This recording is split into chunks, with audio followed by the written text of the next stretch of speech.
नमस्कार मैत्रिणींनो, स्वागत आहे तुमचं आजच्या व्हिडिओमध्ये। अनंत कोटी ब्रह्मांड नायक राजाधिराज योगीराज श्री स्वामी समर्थ महाराजांना वंदन करून आपण आजच्या व्हिडिओला सुरुवात करूया। तर आजच्या व्हिडिओचा विषय आहे की आपण रोजची जी नित्य सेवा आहे ती कशी करायची आणि रोज कोणती सेवा आपल्याला स्वामी समर्थांची करायची आहे।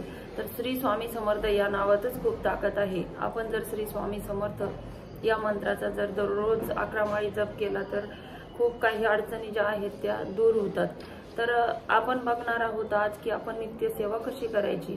तर सगळ्यात अगोदर काय करायचं आहे तर आपल्याला स्वामी चरित्राचा जो ग्रंथ आहे तो आणून ठेवायचा आहे आणि एक माळ आपल्याला जपासाठी लागणार आहे। तर स्वामी चरित्र जे आहे त्या स्वामी चरित्रातील 3 अध्याय आपल्याला प्रत्येक दिवशी म्हणजे दररोज 3 अध्याय आणि 11 माळी श्री स्वामी समर्थ या मंत्राचा जप करायचा आहे।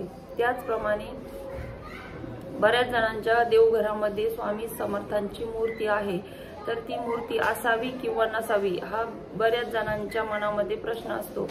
मूर्ती देवघरात ठेवणं योग्य आहे म्हणजे असावी, परंतु त्या मूर्तीची योग्य ती पंचोपचार पूजा दररोज आपल्याकडून झाली पाहिजे।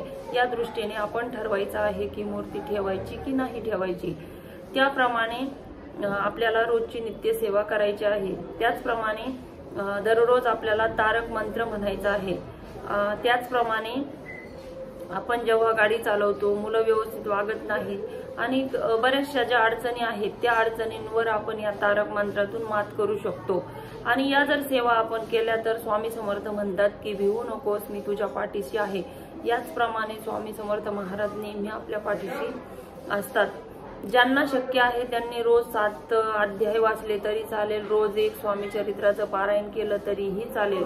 ज्यांना शक्य आहे त्यांनी नक्कीच या सेवा करायच्या आहे। परंतु गुरुवारी जमलं तर स्वामी चरित्राचा पूर्ण पारायण करायचं आहे। तामसी आहार घ्यायचा आहे म्हणजे कांदा लसूण होईल तर वर्ज्य करायचा आहे, मांसाहार करायचा नाही। किमान गुरुवारी तरी या सर्व गोष्टी आपण पाळायच्या आहे। स्वामी समर्थांची सेवा आपल्याला गुरुवारचं व्रत ज्यांना शक्य असेल त्यांनी करायचं आहे। स्त्रियांनी मंगळवारचं व्रत केलं तरीही चालतं। अशी ही नित्य सेवा आपल्याला करायची आहे। त्याचप्रमाणे ज्यांना शक्य आहे त्यांनी स्वामी समर्थांचा माला मंत्र जो आहे तो ही म्हटला तरी चालेल। सुख, शांती, आरोग्य, ऐश्वर्य लाभण्यासाठी कसा म्हणावा याची माहिती मी आपणास सांगत आहे की माला मंत्र म्हणजे काय। माळेसारखा मंत्र साधकाच्या अपेक्षा माळेसारख्या गुंतलेल्या आहेत। श्री स्वामी समर्थांच्या माला मंत्राने आपण आपले जे पापकर्म आहे ते जाळून टाकतो आणि आपले अंतःकरण शुद्ध होते। या मंत्राला कुठलेही बंधन नाही। रोज 11 वेळा म्हटला तरी खूप छान आहे म्हणजे अतिउत्तम आहे। कोणत्याही प्रकारची अडचण, भय दूर होते, दारिद्र्य, पितृदोष सर्व निघून जातात। म्हणून हा माला मंत्र आपण रोज 11 वेळा म्हटला तरी चालेल आणि त्यापेक्षा जास्त वेळा म्हटला तरी चालेल। त्याचप्रमाणे श्री स्वामी समर्थांचा तारक मंत्र तो कसा म्हणावा तर तारक मंत्र हा प्रत्येक अडचणीतून आपल्याला तारून नेणारा आहे। म्हणजे तारक मंत्र म्हणजे तारण आहे आपलं, एक प्रकारचं ते कवच आहे। दुःख, बेचैनी, नाराज असेल तर काही आपल्या आयुष्यामध्ये गोष्टी साध्य होत नसेल तर आपण हा तारक मंत्र रोज म्हणायचा आहे। यात जी शक्ती आहे ती आपल्या पूर्ण इच्छा पूर्ण करणार आहे। संध्याकाळी 6:30 ते 6:45च्या दरम्यान हा तारक मंत्र आपल्याला म्हणायचा आहे। त्याचप्रमाणे जेव्हा जेव्हा आपल्याला शक्य होईल तेव्हा तेव्हा आपण या तारक मंत्राचं उच्चारण करायचं आहे।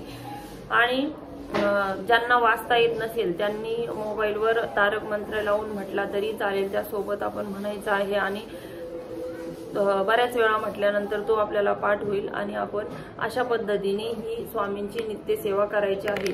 त्याचप्रमाणे मंगळवारी नवार्णव मंत्र जो आहे आपल्या कुलदेवीचा तो नवार्णव मंत्राचाही 1 माळ ज्यांना शक्य आहे त्यांनी 1 माळ जप करायचा आहे आणि दुर्गा सप्तशतीचं शक्य झाल्यास पारायण करायचं आहे।